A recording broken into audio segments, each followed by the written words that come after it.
Sustainable cooking, wood versus gas. For today's video, we're gonna explore the environmental impact of using wood versus gas for cooking, examining the pros and cons of each. Without further ado, let's dive into the video. We all know, cooking is an essential part of our daily lives. But have you ever considered how your choice of fuel impacts the environment? In this video, we'll compare cooking with wood and gas to see which is more sustainable. First, let's look at the gas stoves. Natural gas is a common fuel for cooking. It's efficient and convenient, but burning natural gas releases carbon dioxide, a greenhouse gas that contributes to climate change. Natural gas also has issues with methane leakage during extraction and transportation. Methane is a potent greenhouse gas about 25 times more effective than CO2 at trapping heat in the atmosphere. The choice of fuel for cooking has significant environmental implications. Opting for wood over gas stoves can be beneficial for both climate change mitigation and broader environmental sustainability.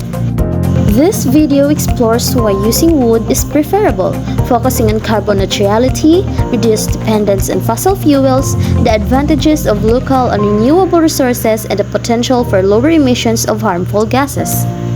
That is why wood is better than using gas stoves. It is because using wood for cooking offers significant environmental benefits compared to gas stoves. Wood is carbon neutral when sourced sustainably, reducing reliance on fossil fuels and supporting local economies. Properly managed, wood can result in lower harmful emissions than gas, which releases methane, a potent greenhouse gas. So ano pang hinihintay nyo? Tara at samahan niyo kami magluto ng chicken pastil gamit ang kahoy bilang panluto. Una natin gagawin ay Ilalaga muna natin itong mga manok ng 20 minutes at naglagay na din ako dito ng mga pampalasang salt, luya, pampatanggal ng lansa at paminta.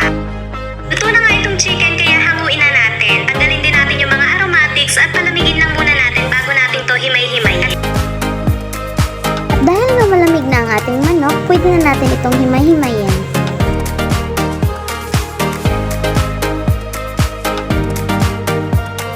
Bago na nga tayo magsimula, dito sa panig, isa lang natin itong napakadaming bawang at sibuyas. Haluin lang natin to hanggang sa lumabas yung flavor. At pag nakita nyo naman na nag-brown na yan, pwede na natin dito ilagay yung pampakunin natin, itong atson.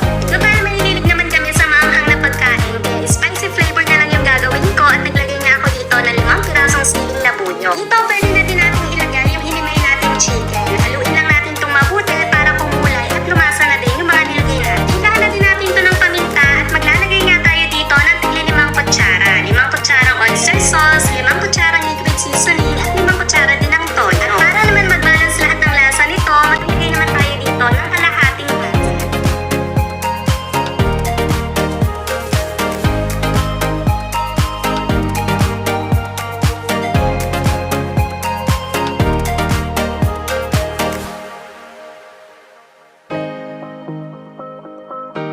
Hintayin lamang natin ito ng ilang minuto bago ito maluto.